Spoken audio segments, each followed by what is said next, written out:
Good afternoon, everybody. Today we are going to discuss about another type of vector DNA which are used in recombinant DNA technology. In previous lecture already we discussed about the plasmid based vector PUC18, PUC19, PBR332, and then we discuss about the lambda based vector, replacement vector and insertion vector. Today we are going to discuss about the cosmid vector. Now this cosmid vector are essentially plasmid that contain a minimum of 250 base pair of lambda DNA. So ultimately we can say the cosmid vector nothing but the combination of plasmid DNA and the phase DNA or viral DNA, and both the DNA combine together and form a one hybrid DNA. That hybrid DNA known as a cosmid vector. Basically in this cosmid vector, the role of cos site which are originated from the phase particle or phase DNA is most important, and that's why this vector known as a cosmid vector. So cos nothing but that cos word coming from the cos site of phase DNA, and mids words coming from the plasmid. Okay, so this cosmid vector we use to construct the genomic library in a laboratory. Cosmids are medium size cloning vector. The cloning capacity of this vector is 35 to 45 kb. Cosmid vector are well developed, and this cosmid vector developed by the combination of plasmid vector and bacteriophage vector DNA. This cosmid vector DNA first time constructed in a laboratory or prepared in a laboratory in 1978 by Colling.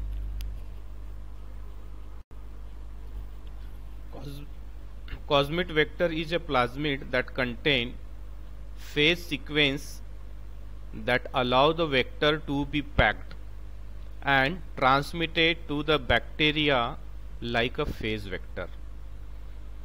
अपन ने phase vector के बारे में already study किया हुआ है, तो अपने को पता है कि फेज डीएनए जो है बैक्टीरियल सेल के अंदर में इंसर्ट कैसे होता है. सो अपन पहले रिकॉम्बिनेंट डीएनए बनाते हैं और फिर उसको पैक्ड करते हैं फेज पार्टिकल के अंदर में by mixing with DNA with protein essential for the synthesis of phase particle, right.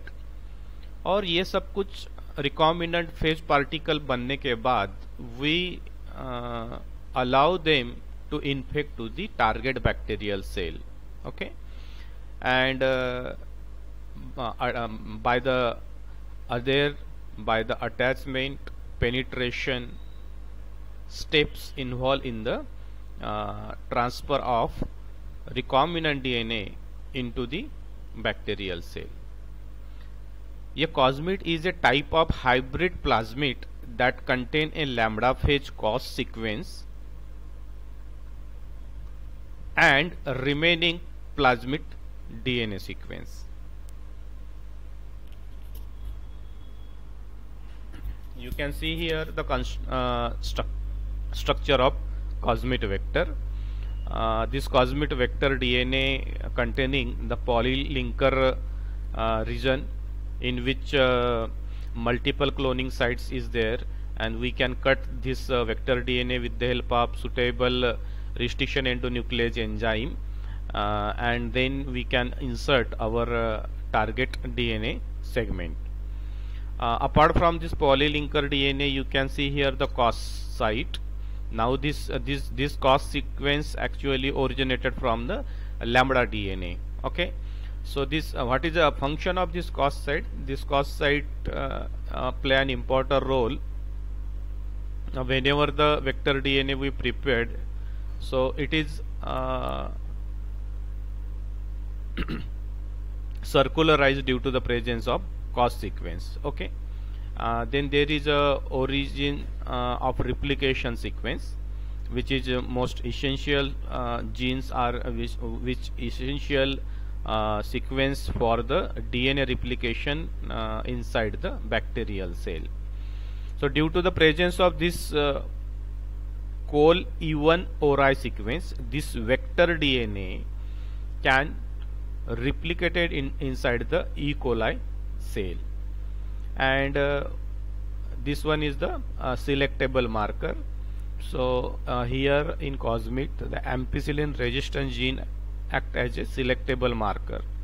So whenever we transfer this recombinant DNA, and when we want to screen it, which bacterial cell are transform one and which are non-transform. So at that time you need to select the bacterial cell based on this selectable marker, that is a ampicillin resistance gene. Okay. So dear students, in cosmid vector, basically the feature coming from two different DNA, plasmid DNA and lambda phage DNA. So whenever the cosmid vector DNA constructed in a laboratory, at that time the scientists try to insert the features from plasmid which are origin of replication. So whatever the origin of replications present in vector DNA, cosmid vector DNA, that origin ori sequence ori sequence coming from the plasmid. Okay.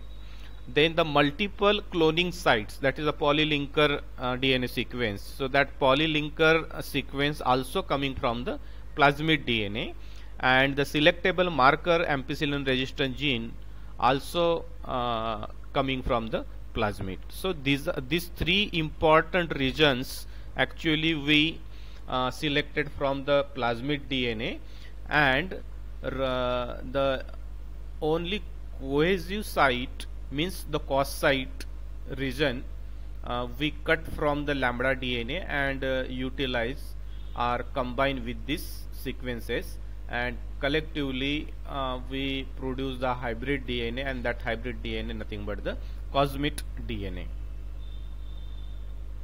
Now we are going to discuss about the process of cloning of foreign DNA in a cosmid vector. So first steps in this process, the ligation of foreign DNA between two cos sites. Okay. So in vector DNA, already you seen that slide. In vector DNA there is a cos site. So within this cos site there is a BAM H1 restriction sites. Okay. So with the help of BAM H1 we can cut this vector DNA. Okay. So actually the cutting occur here. Okay. And then we can insert our foreign DNA within that sequence, and by using the T4 DNA ligase enzyme, we try to join that two DNA and prepare the recombinant DNA.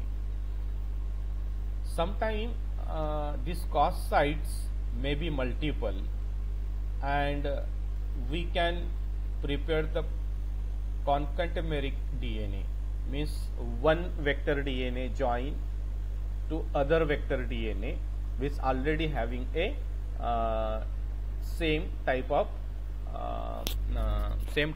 target DNA or foreign DNA. I will show you in next slide.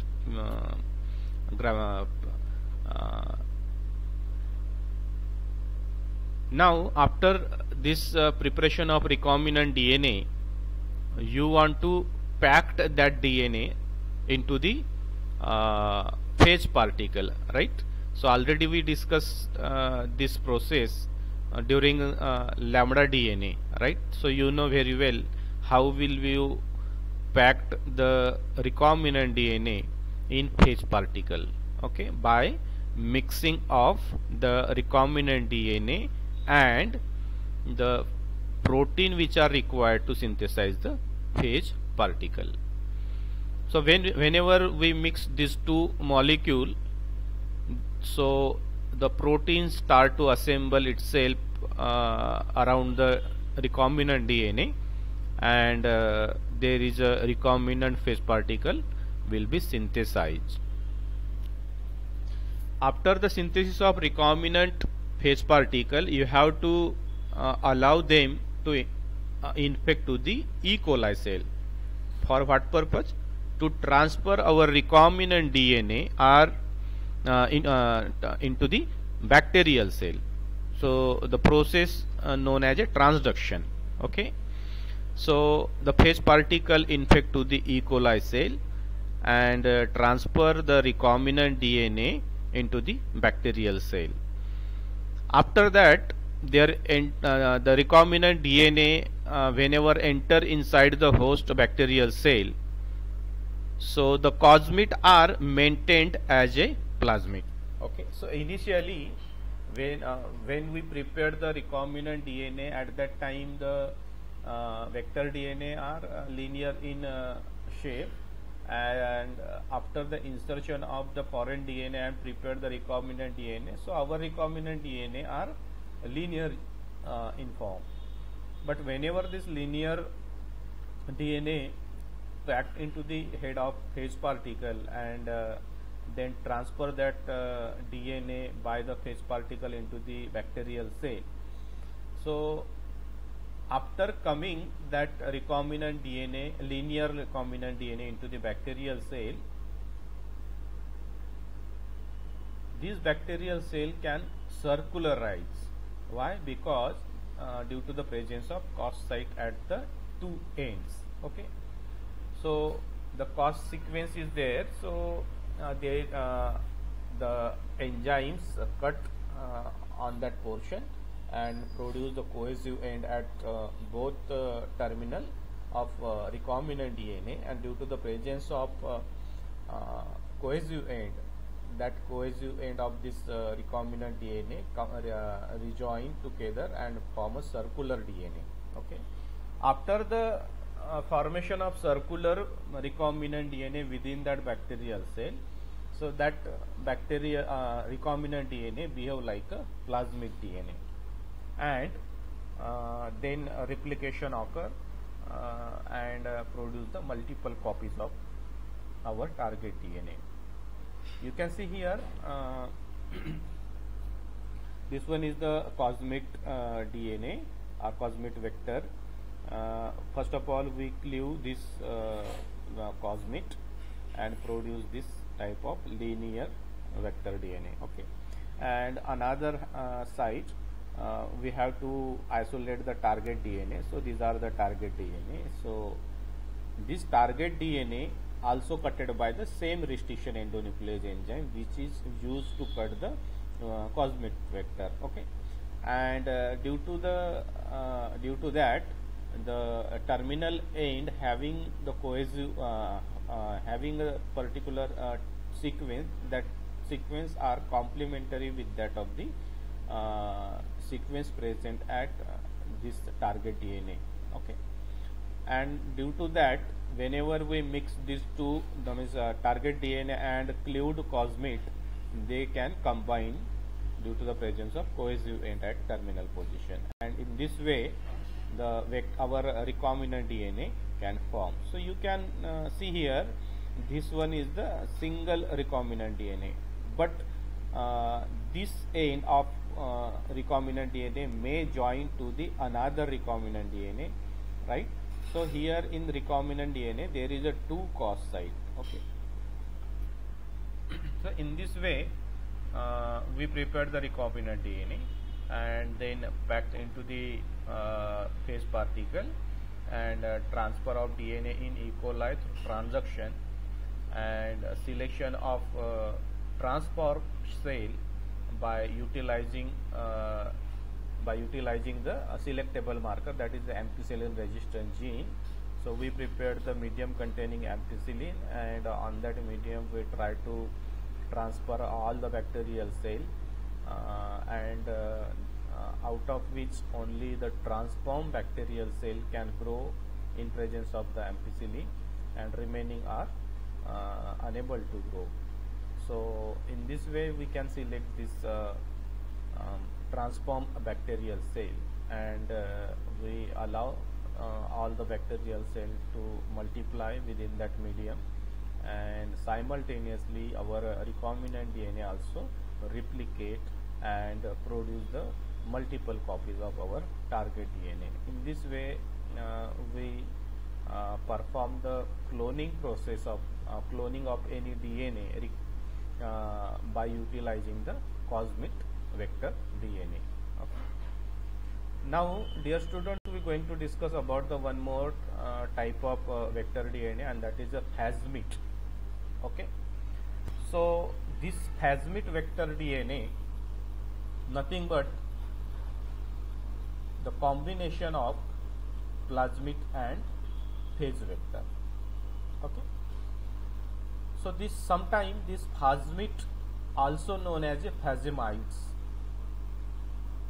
This phasmids or phasmid is a plasmid that contain an F1 origin of replication from an F1 phase.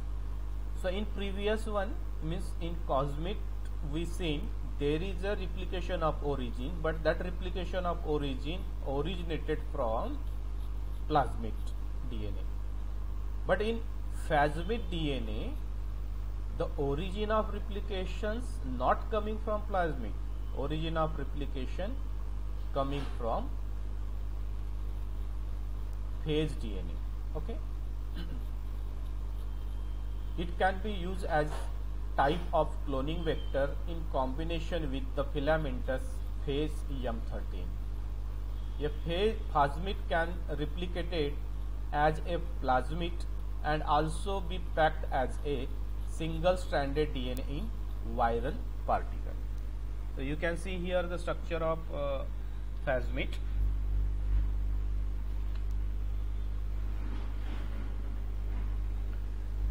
So the phasmid vectors, nothing but the certain yeast strains contain 6.3 base pair long plasmid called as a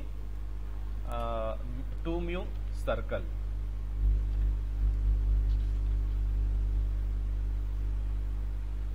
And these phasmid vectors are shortened linear lambda genome containing DNA replications and lytic function plus the cohesive end of phase.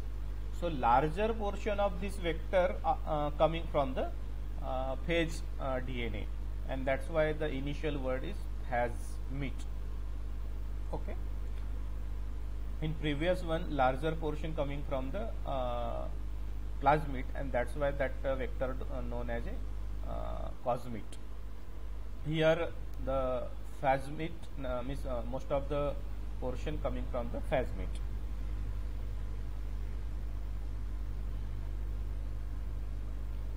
Their middle non-essential segment is replaced by a linearized plasmid with intact replication module. In practice, the phasmid vector contains several tandem copies of a plasmid to make it longer than 38 kb. The minimum size needed for packaging in lambda particle during the construction of recombinant DNA, one or more copies of the plasmid are deleted from the DNA inserts integrated into the vector. But generally, one copy of the plasmid is retained in the recombinant DNA, and phasmid, both recombinant and unaltered, are packed in a lambda phase particle. And here the process of packaging also similar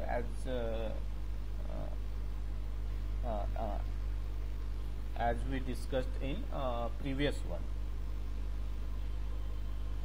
if a phasmid lacks in lambda gene which produce the lysis repressor, it multiplies like a phase and produce plaque on a bacterial lawn. But if the vector DNA may contain a mutant CI gene or a lysis repressor gene which produce a temperature sensitive CI protein, and such vector replicate as a plasmid at lower temperature but behave like a phase at higher temperature. This feature is quite useful in some experiment. So you can see here this one is the linear vector DNA, and this vector DNA having the antibiotic resistance gene, filamentous bacterial origins, plasmid plasmid replication origins, and these are the phase DNA. So combinedly we called as a phasmid, and this vector DNA cut initially by the restriction endonuclease enzyme and then packed into the phase particle. In this way the phase particle synthesize and then allow these recombinant phase particles to infect to the bacterial cell, and in this way we can transfer our recombinant DNA into the bacterial cell. Dear students, this one is the last type of cloning vector, that is the yeast artificial chromosome. Up to this level, whatever the vector DNA we studied, all are propagated or replicated inside the bacterial cell. But each and every vector DNA having its own limitation. Sometime we need to clone the very long DNA. At that time we need the yeast artificial chromosome, and this yeast artificial chromosome vector DNA utilized to clone a large DNA, and that cloning occur inside the yeast cell. So this yeast artificial chromosome are genetically engineered chromosome derived from the DNA of yeast. It is human engineered DNA molecule used to clone DNA sequence in yeast cell. They are the product of recombinant DNA cloning methodology to isolate and propagated very large segment of DNA in yeast cell. So actually, with the help of this yeast artificial chromosomal DNA, we try to clone our target DNA. So actually cloning process occur within the yeast cell. Okay. So by inserting large fragment of DNA, the inserted sequence can be cloned and physically mapped using the process called as a chromosome walking. The amount of DNA that can be cloned into the YAC is on an average 200 to 500 kb. However, as much as 1 MB can be cloned into the YAC. So this specifically the yeast artificial chromosome utilized to clone the very large fragment DNA. This yeast artificial chromosomal vector that behave like an yeast chromosome within the yeast cell, hence they are called yeast artificial chromosome. You know very well the yeast is a eukaryotic organism, and the structure of eukaryotic DNA in which the telomere is present, centromere is present, and it should be a linear, right? So this one is the chromosomal DNA. So these yeast artificial chromosomes also behave like a eukaryotic DNA, and yeast artificial chromosomes also contain the centromeric region as well as the telomeric region, and you know very well the role of telomere and centromere in a DNA replication process of eukaryotic organism, right? So a typical yeast artificial chromosome containing the functional elements from yeast. It is autonomous replicating sequence, that is the ARS sequence, which is required for the replication within the eukaryotic cell. Then there is a centromere, which is also originated from the yeast DNA, and the telomeric sequences at the both end of the vector DNA also originated from the yeast. Okay. And apart from this sequence, there is two selectable markers, TRIP1 and URA3, and these selectable markers into which the DNA inserts is integrated, and the necessary sequence from E. coli plasmid for selection and propagation in E. coli. So this one is the recombinant vector DNA. This vector DNA we propagated within the bacterial cell, but when we try to clone any large DNA, at that time we should prepare the recombinant DNA by combination of target DNA and your yeast artificial chromosome. Okay, so you can see here in the diagrammatic representation, this one is the whole yeast artificial chromosome. You can see here this one is the restriction sites for ECOR1. This origin of replication originated from the this one is the centromeric region, which is peculiar characteristics of the eukaryotic DNA, and this one is the ORI sequence. Okay, and this one is the marker 1 and marker 2 selectable marker. This one is the ampicillin resistance gene coming from the plasmid, and this one is the tail region. Okay, which is also coming from the yeast, and within this two sequence there is a restriction sites for BAM-H1. So we can cut this vector DNA from here, okay, and here.